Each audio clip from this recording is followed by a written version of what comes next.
Hello and a warm welcome to Federal special program Capital Beat. The Kshatriya community in Gujarat has been intensifying its demands over the removal of Union Minister Parshottam Rupala, who is the BJP candidate for the Rajkot Lok Sabha seat. And the Rajput community especially has also been demanding the withdrawal of nomination which he had filled up. Now, Rupala had made some derogatory comments about the Rajput women and their heritage, after which these protests are now growing. And tomorrow, Prime Minister Narendra Modi is supposed to be in Gujarat. Now, will the Kshatriya community's discontent pose a big challenge for BJP? That's $1 million question. And I'm going to discuss this today with two people who are joining us from Gujarat: Girish Joshi, who's a senior journalist and political commentator. Thank you so much, Girish, for joining. And we have Damayanti Dhar, who's a senior journalist from Gujarat, from The Federal. Thank you, Damayanti, for joining. And let me begin with Girish today. Girish, what are the reports saying that is Parshottam Rupala not ready to withdraw his nomination, and can this pose a big challenge for BJP? The situations are fast changing. Home Minister and everybody is now right there in Rajkot discussing and trying. The last moment damage control things are still going on. But I talked to some senior Congress people. What was their strategy of fighting against this in case something turns up this way or that way? He said that basically, I tell you very frankly, that we are concentrating only on that 7 seats, which we are sure that we are going to win. With Kshatriyas deciding or not deciding, because the advantage that they are getting is, the two factions of Patels, that is Kadwas and Lewis. So they are always with that, and the placements have been done that way that the majority the votes can be transferred. So they are not very dependent on what happens to Kshatriyas. In case if it doesn't happen, it's an advantage to it. But one thing is very skeptical, the BJP under this social engineering system, they have placed many independent candidates who can be working for them, and wherever they were not, they have played these two dirty games of cancelling the forms. Rest of the things, all 7 seats, they have placed the people in such a way that in case Kshatriyas go this way, it can be even 5,000 votes each, 10 people. If they are going to reduce that, the pressure again comes on the Congress party. So there is a lot of social engineering going on here. Now it totally depends on what PM comes. But the inside message is that they are in no mood to compromise. The reason I tell you is, the Kshatris in Gujarat, basically, they are either from the landlord communities or some of them are with the defense of police. There is no middle class Kshatriyas in Gujarat. So the muscle power and money power is not going to work here. So it will be very difficult for them to find a place. Now, if you see the whole developments that have happened, if we believe the neutral side, they say that Rupala was not ready to go to Rajkot, understanding the inside message that they wanted to place him give a seat in a place where he will find it difficult to win. So whether this has been a counter action taken by Rupala, because that is justified, because after this much of things happening, the next day when he is trying to apologize, the way he apologized, really he did not mean that apology. He said that I am feeling sorry because of my party has to feel sorry about it. So these things have not been taken well. So this creates a doubt that Rupala possibly has played a game where even the party will have to lose and face a fifth. And this is happening all over India, if you see. Yesterday, what has happened in Nagpur also, the developments were Gadkari did not go and meet him. With that first time PMS stayed somewhere in overnight and tried to adjust the thing. So a lot of disturbances have gone. And the main thing, what we talk to people, they say that everything is Modi. Modi is guarantee. Modi is the only person on the posters. So people have now, got fatigue about this. They're telling only Modi cannot run the whole country. What about the rest? So things are really difficult, and we'll have to see if after his coming, what will be the position? What's some trump card whether he's trying to bring, or it's a failure game that they're trying to play. Right. Let me come to you, Damayanti. This bit where Girish was saying that, this could be a ploy by Parshottam Rupala himself. And that is the reason why apparently he did not mean the apology and he just made a very cursory apologetic comment. Now, does this look like a serious ploy which is mounted by the BJP leaders to show their annoyance, to show their anger towards this whole only Modi ki guarantee? Could this be a ploy to weaken BJP in Gujarat? Let me begin, Nilu, by saying that BJP has been winning all 26 out of 26 seats for 2 terms now in Gujarat. So this time around, it's aiming for a hat trick, and not only that, it's aiming for winning all seats by more than 5 lakhs of margin. That being said, whether it's assembly polls or the Lok Sabha polls, if you even look at the posters, campaign posters of different candidates, you will see in the poster it's Modi's, face, which is taller and bigger than the candidate himself. So that's how it's been since Modi, since 2014, since Modi has left Gujarat for the center, right? And he's been the star campaigner, he's been the face of BJP, and even the slogans of BJP or the way they approach the polls is like vote for Modi, Modi ji ko jitaiye. So he is a larger than party figure here.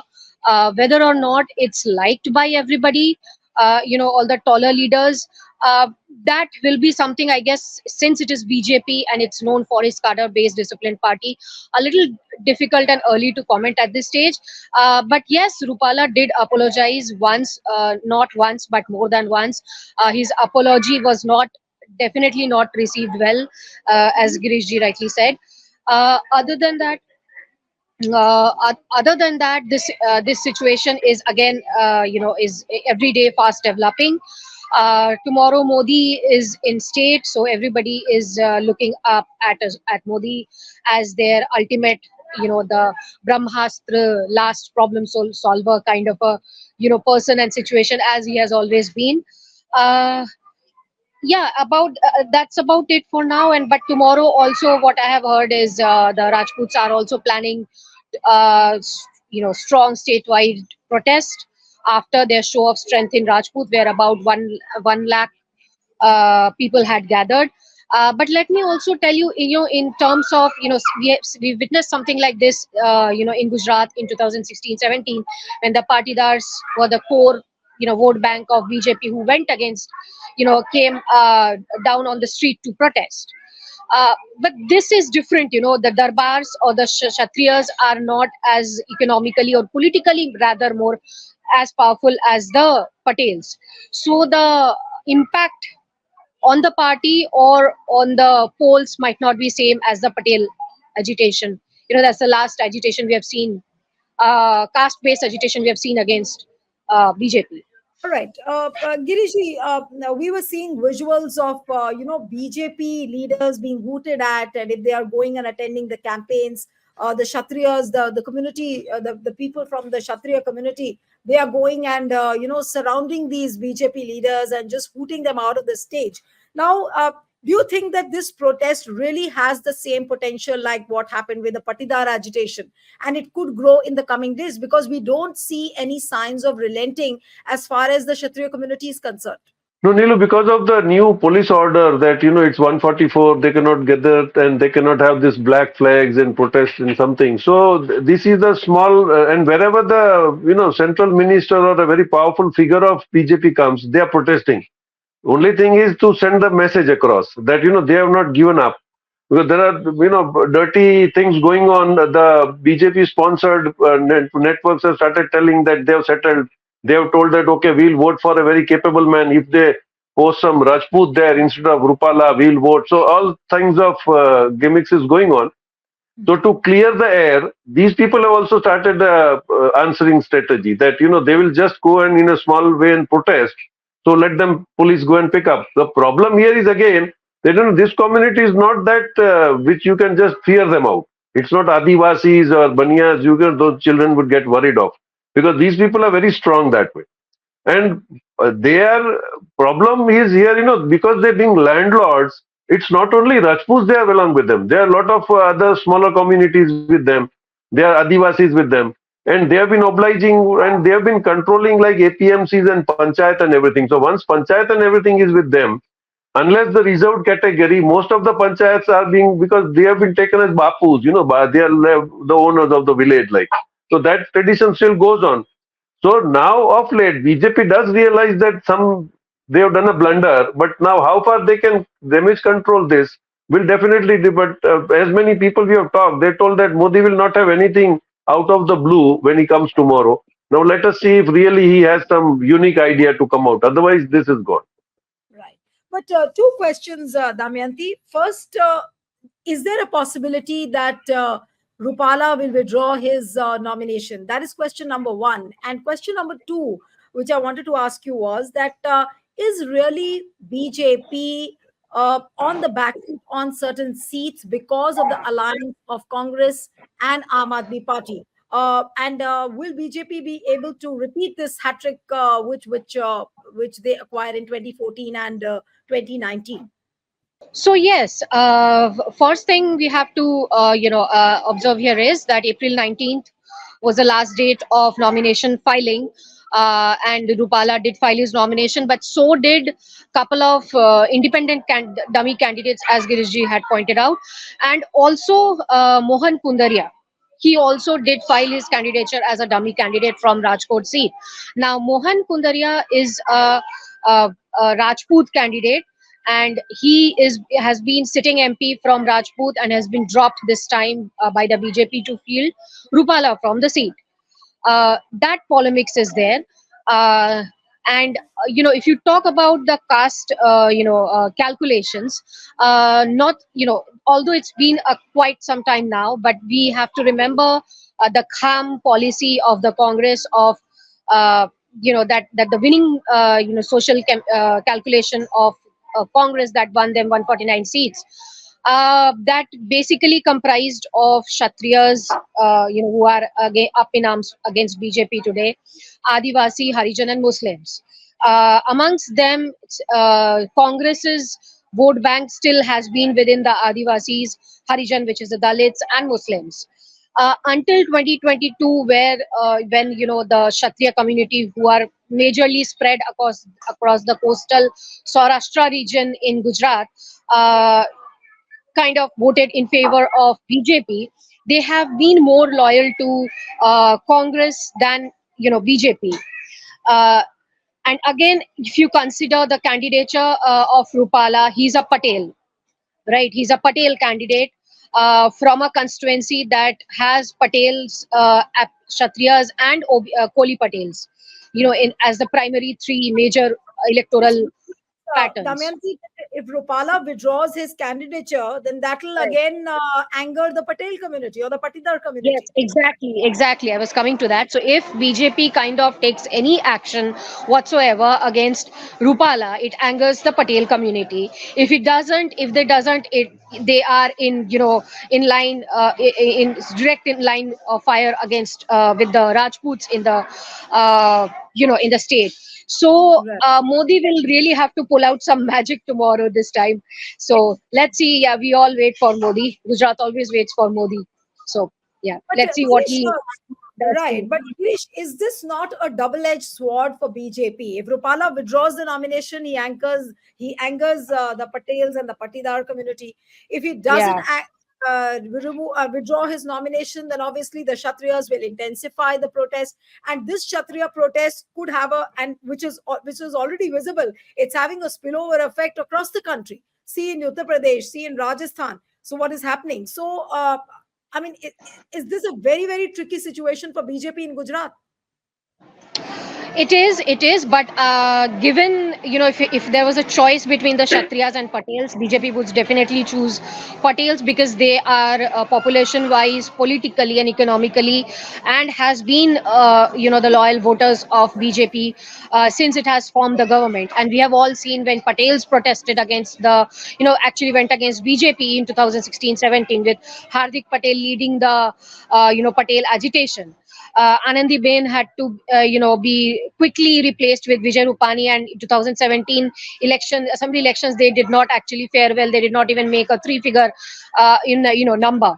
So BJP has tasted a result of what happens when Patels go against them. So maybe it will not readily and easily go against the Patels. I think it would be easier for them to take up the Rajput ire instead. Right. But Girish, I really wanted to know from you that since the Kshatriya protest is having a spillover effect across the country, Will Prime Minister Modi not intervene at this point of time, because it could cost BJP heavily, at least in Gujarat? And what we are told, and we were discussing on the other platform just a short while back when you were there with me, and we were discussing that there are about 10 or 11 seats which are very, very tricky in Gujarat for BJP this time. So will Prime Minister not do something which is magical from his end, or he'll try and just allow the situation to fester like this? Nilu, first thing is that magic aura is gone. And regular mistakes that they have made, because they have formed a habit in Gujarat that the last word comes from Modi and everybody follows that. But from the protests that have started from Baroda and Mehsana and everything, that things are not going to work. What I anticipate is, he is not in a habit to say sorry. That is the first thing that he has in nature. That would have been these farmer protests would have not have gone that far. So he would not be that only to keep up his bossism. Probably he may come and say that I'll ask Rupala to withdraw. That's all. But that doesn't serve the purpose. As Damayanti rightly said, that is going to anger the other side.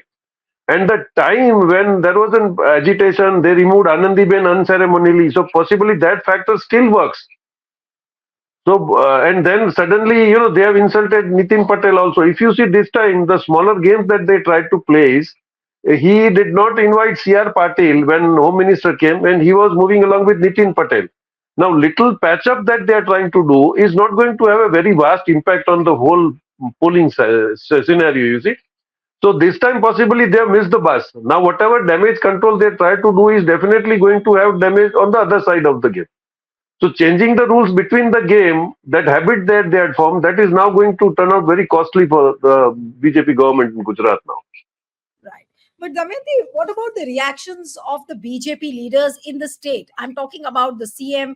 I'm talking about other leaders within BJP. Are they feeling the heat? What is the kind of reaction you hear from them? Are they really miffed about these protests coming in from Kshatriyas at this point of time? And this is the least which they could have expected on the eve of Lok Sabha elections. Right, Nilu. I think after a long time, BJP is in a little bit of tight spot in Gujarat, I would say. How much of that translates into gaining or losing seat is something we'll see later. But as of now, I think for the first time, if I'm not wrong, BJP had to change two candidates. There is not just the Kshatriya protest. BJP is also, witnessing infighting. Cadre-based party again, prides itself for the party discipline and all that. But the infighting was out in open in Vadodara, in Banaskantha, even in Vapi. Against one of its candidates, and it did change two of its candidates, which is something very new to BJP in Gujarat.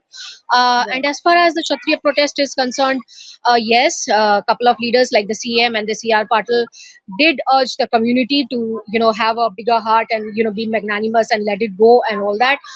But again, it's all on Rupala, and it doesn't seem like the community is ready to accept Rupala's apology yet. What I want to And he understand doesn't sound convincing either. No, but Damayanti, what one needs to understand is that who's going to troubleshoot this problem? Coming as it does at a very crucial moment, who's going to be the primary troubleshooter? Will the CM intervene? Will the state BJP president intervene? Or is it all left to the prime minister that when he comes to Gujarat and then he will only find out the way? Because Rupala is supposed to be someone who's very close to Modi. Governments have changed in Gujarat, but there has been two troubleshooters for the party. One is Amit Shah, and other is Modi. So Amit Shah came and went. Nothing much has changed. Rajputs are still on their stand of holding a statewide massive protest, show of strength tomorrow. So yes, it has to be Modi now, who has to, again bring out some magic, because here, we're missing one point, that Patidars or the Patels had already put out posters in favor of Rupala in Rajput, even when the Rajputs were protesting. So yeah, both the communities have spoken out. It's not that Patels are just silent, watchers this time. They have also spoken out. Apart from a very small women's group of Patels, Patels have largely came out in support of Rupala. But then again, we have Congress's Dhanani from the seat, who is also a Patidar, a Patel candidate, who can anytime, benefit from the situation. And having, given the factor that Darbars, Kshatriyas were originally, within the social, political and social calculations of the Congress winning team, right? And they can anytime, choose to again side, it would be more natural and more easier for them to go back to Congress, given the situation. So Dhanani, there is a good chance for Dhanani from the seat just now. Right. So, Girish, looking at the situation, Rupala, whether he wanted this to happen or not, but now here you have two communities pitted against each other, the Patidars and the Patels versus the Kshatriyas.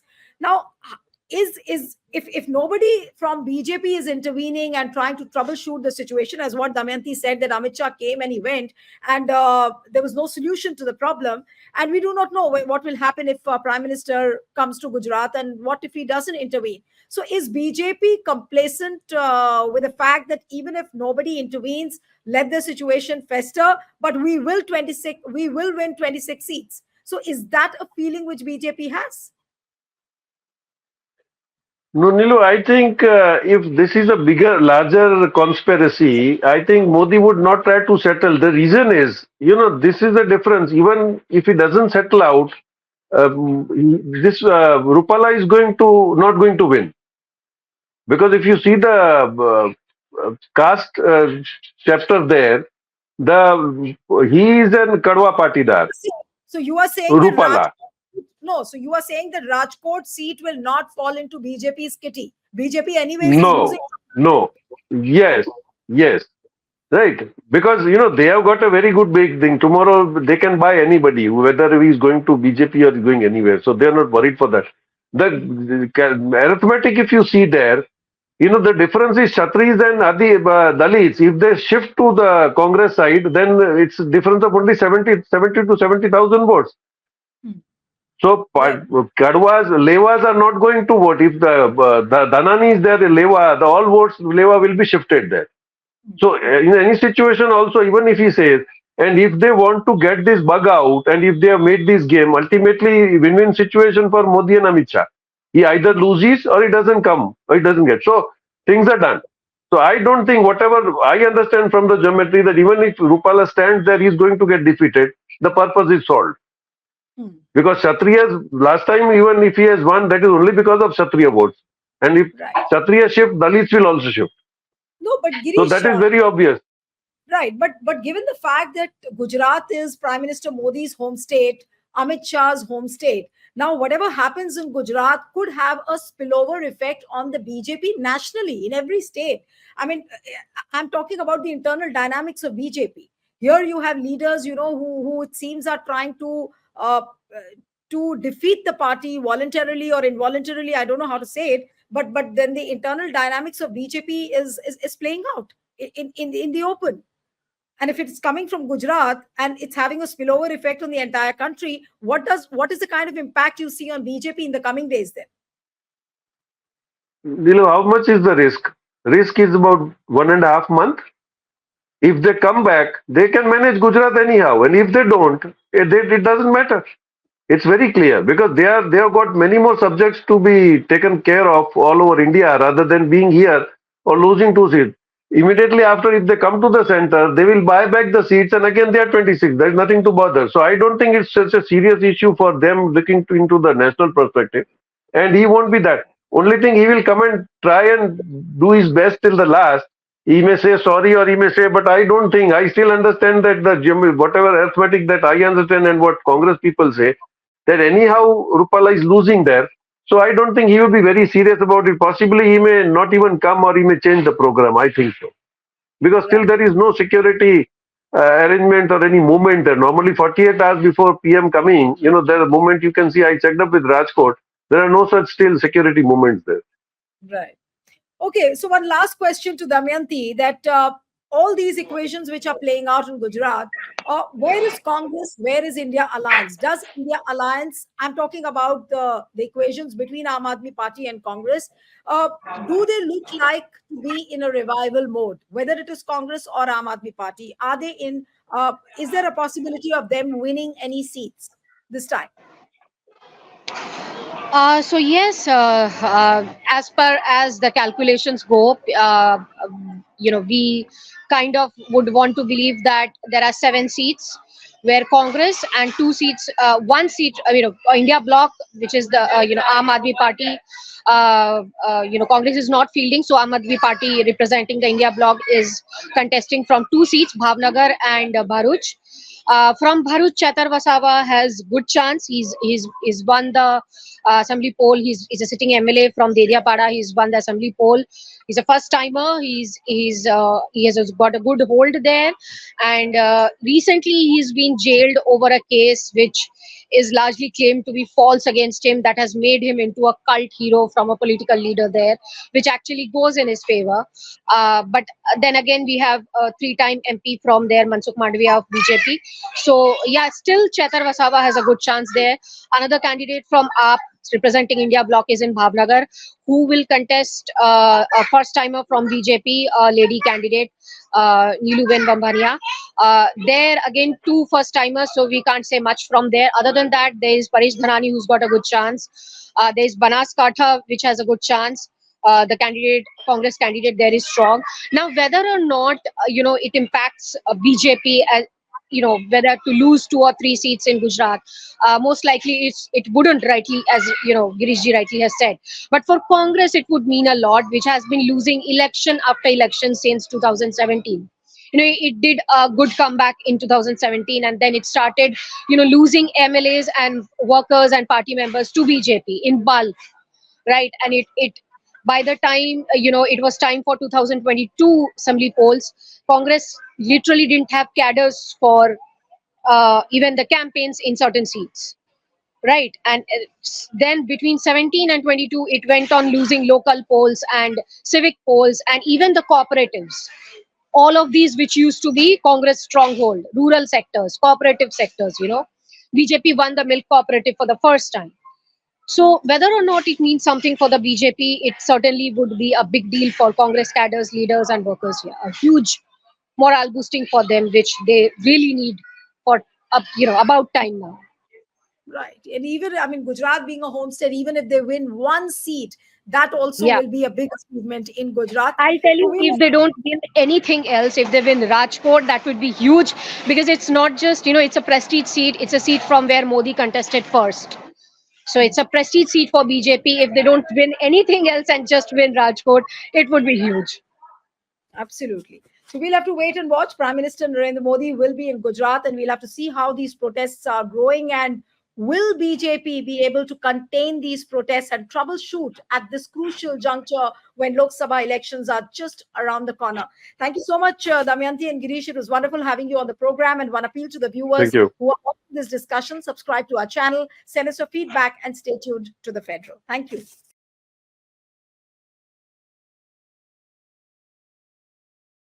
Subscribe to the Federal's YouTube page for more news and updates.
Thank you.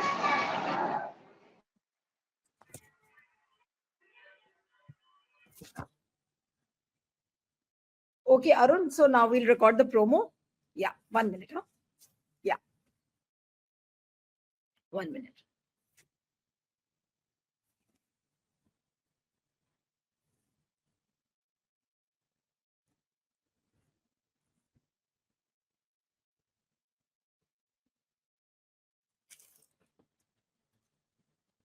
Yeah.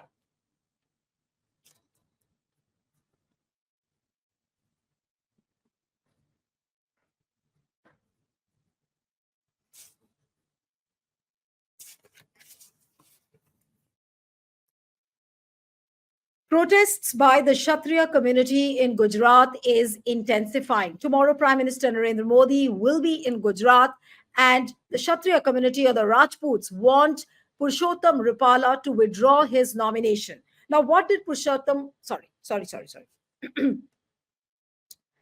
Protests by the Kshatriya community in Gujarat. Sorry. Protests by the Kshatriya community in Gujarat are intensifying just a day ahead of Prime Minister Narendra Modi's visit to Gujarat.